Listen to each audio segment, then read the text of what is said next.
नमस्कार दोस्तों, मैं बुद्धि प्रकाश पटवारी आपका स्वागत करता हूं अपने चैनल पर। तो दोस्तों, हम पढ़ रहे हैं आरएसआर। तो आप मुझे ये बताओ, कमेंट करके बताओ कि आपको याद हो रहा कि नहीं हो रहा है। और बिल्कुल हम कम कम पढ़ रहे हैं और आसानी से हम 1 महीने के अंदर इस सिलेबस को ख़त्म कर देंगे, आरएसआर और जीएफ&आर को। ठीक है, तो चलो, जो भी दोस्त नया आया है तो आप लोग चैनल को सब्सक्राइब कर लो और वीडियो को शेयर कर दो।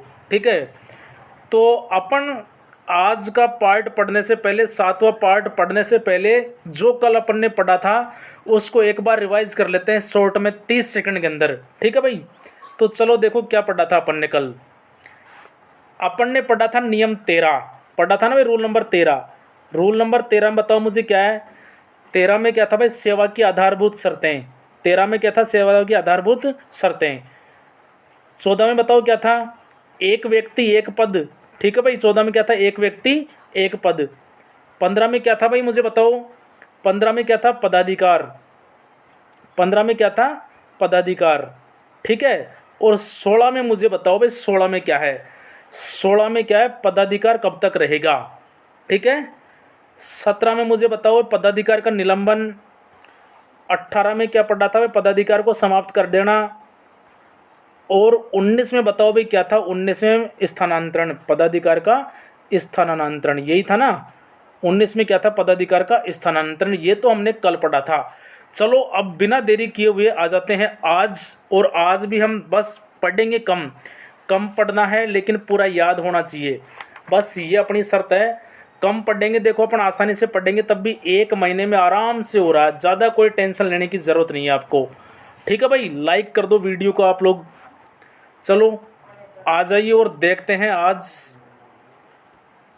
नियम 20 को देखते हैं, 20वें नियम में क्या है और क्या नहीं है। ठीक है, नियम 20 देखो क्या कहता है, राज्य कर्मचारी का स्थानांतरण। 20 में क्या है, राज्य कर्मचारी का स्थानांतरण। जो अपन ने पढ़ा था नियम 19 में, जो नियम 19 पढ़ा था अपन ने, सेम उसी के समान है, तो कोई नया याद करने की जरूरत नहीं है।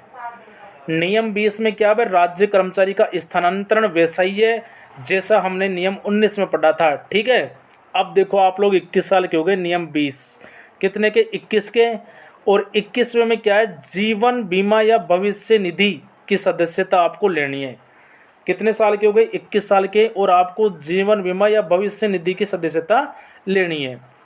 21A क्या कहता है, देखो इस संबंध में आप लोग 21A को देखिए। RPMF Rajasthan pensioner medical fund दिनांक 1 जनवरी 1981 से शुरू हुआ और दिनांक 1 जनवरी 2004 को बंद हो गया।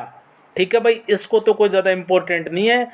RPMF 21A में दिया गया है, जो 1 जनवरी 1981 से शुरू हुआ और 1 जनवरी 2004 को क्या हो गया, बंद भी हो गया। तो बस क्या मतलब है, जो बंद हो गया। ब में आओ, देखो ब क्या कहता है, प्रत्येक सरकारी कर्मचारी को जीपीएफ की सदस्यता लेना अनिवार्य है, लेकिन यह किस पर लागू नहीं है, 1 जनवरी 2004 के बाद नियुक्त कर्मचारियों पर लागू नहीं है। बिल्कुल लागू नहीं है भाई, जो बाद में लगे हैं 1 जनवरी 2004 के बाद में, उन पर बिल्कुल भी लागू नहीं है। 21 पे आओ, देखो आप लोग 21 में क्या है, सामान्य प्रावधायी निधि मतलब जीपीएफ, जनरल प्रोविडेंट फंड होता नहीं, जीपीएफ सब जानते हैं आप लोग। जीपीएफ जनरल प्रोविडेंट फंड, राज्य कर्मचारियों की प्रत्येक कटौती जीपीएफ में होगी। भाई जो भी कटौती की जाएगी वो किस में होगी, आपके जीपीएफ जो खाता है उसमें होगी। तो कुछ भी नहीं था। देखो 20 में हमने क्या पढ़ा, बताओ मुझे आप लोग। 20 में पढ़ा था कर्मचारी, राज्य कर्मचारी का स्थानांतरण, वैसे ही होगा भाई जैसे नियम 19 में हुआ था। 21 के हो गए तो आपको जीपीएफ की या भविष्य निधि की सदस्यता लेनी पड़ेगी।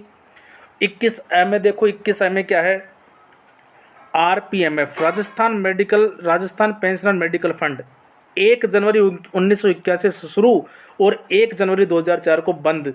ब में क्या है भाई, जीपीएफ की सदस्यता अनिवार्य है, लेकिन 1 जनवरी 2004 के बाद नियुक्त कर्मचारियों पर लागू नहीं है।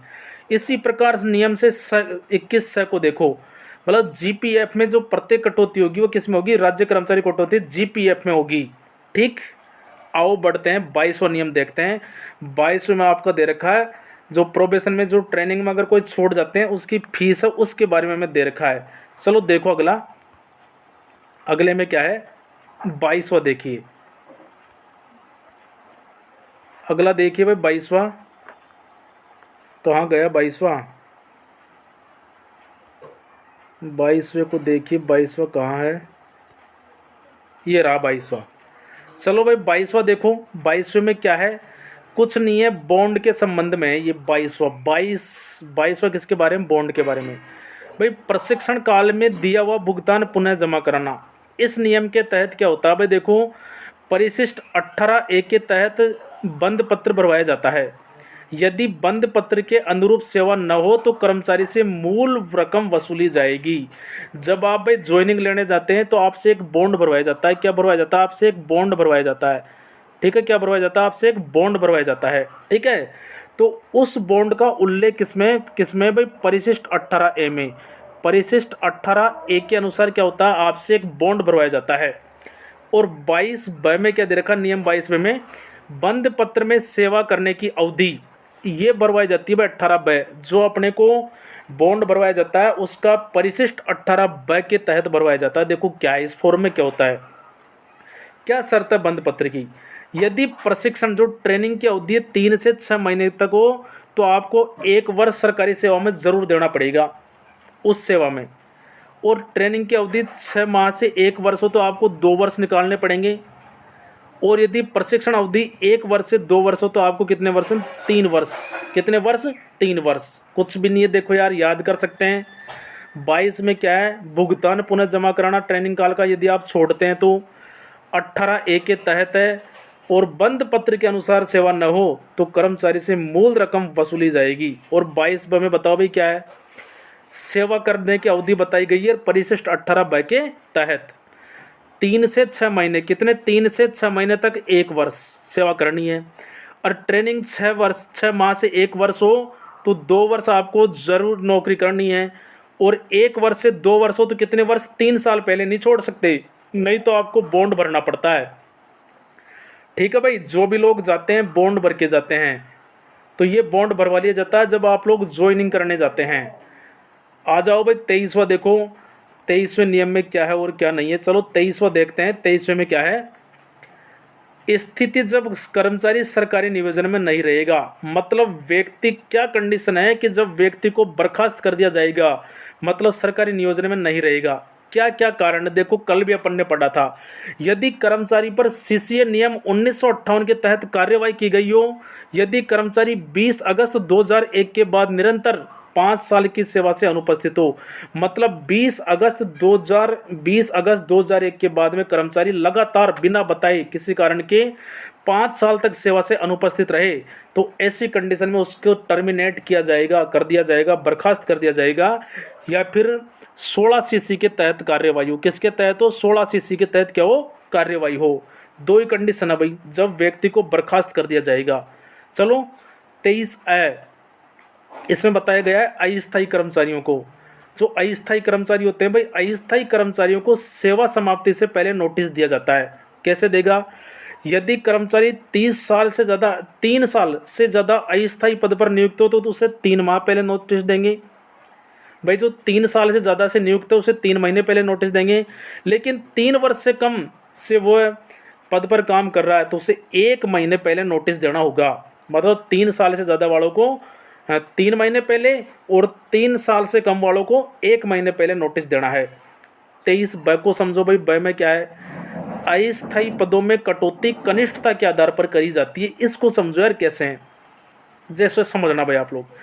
इस नियम के तहत जो कर्मचारी पहले नियुक्त होते हैं वह बाद में सेवा से जाते हैं, तथा जो बाद में नियुक्त होते हैं वह पहले जाते हैं। कैसे हैं भाई, इसको समझना आप लोग। 2 व्यक्ति है भाई, एक व्यक्ति तो 5 साल से संविदा पर लगा हुआ है और दूसरा व्यक्ति 3 साल से संविदा पर लगा हुआ है। तो यार देखो, सरकार को पदों में कटौती करनी है तो वो क्या करेगा, जो पहले भाई जो 3 साल वाला है ना उसको पहले हटाएगा, और जो 5 साल वाला है उसे बाद में हटाया जाएगा। समझ गया आप लोग। मतलब यार एक बात तो, जैसे अब मेरे पास कोई आदमी काम कर रहा है 10 साल से और एक आदमी आया 1 साल से, तो भाई मेरे पास जब मुझे हटाना होगा तो 1 साल वाले को हटाओगे, क्योंकि आपको पता है 10 साल वाला ज़्यादा अनुभवी होगा और उसे हटाना आप लोग खुद समझ सकते हैं, नहीं हटाते उसे। जो ज़्यादा जूनियर होगा उसको पहले हटाया जाता है। ठीक है, देख लो भाई 23वें में क्या है। स्थिति बताई गई है जब सरकारी नियोजन में कर्मचारी नहीं रहेगा। दो कंडीशन है। पहली कंडीशन, जब कर्मचारी पर सीसीए नियम 1958 के तहत कार्रवाई हो, या फिर 20 अगस्त 2001 के बाद लगातार 5 साल से गायब हो। 23 में अस्थायी कर्मचारियों को सेवा समाप्ति से पहले नोटिस दिया जाना। भाई 3 साल से ज़्यादा जिसने सेवा कर ली उसे 3 महीने पहले नोटिस देंगे, और 3 साल से कम सेवा की हो तो उसे 1 माह पहले। अस्थायी पदों में कटौती कनिष्ठता के आधार पर करेंगे। ठीक है भाई, समझ गए आप लोग, कनिष्ठता के आधार पर करनी है। मतलब जो बाद में है उसे पहले हटाना है, और जो पहले का काम कर रहा है उसे बाद में हटाना है। ठीक है, अब देखो जो आज अपन ने पढ़ा है उसको जल्दी जल्दी से अपन रिवाइज कर लेते हैं कि अपन ने क्या पढ़ा है और क्या नहीं पढ़ा। बहुत ही आसान है। ठीक है, नियम 20 बताना भाई 20 में क्या था, रूल नंबर 20 में बताओ 20 में क्या था।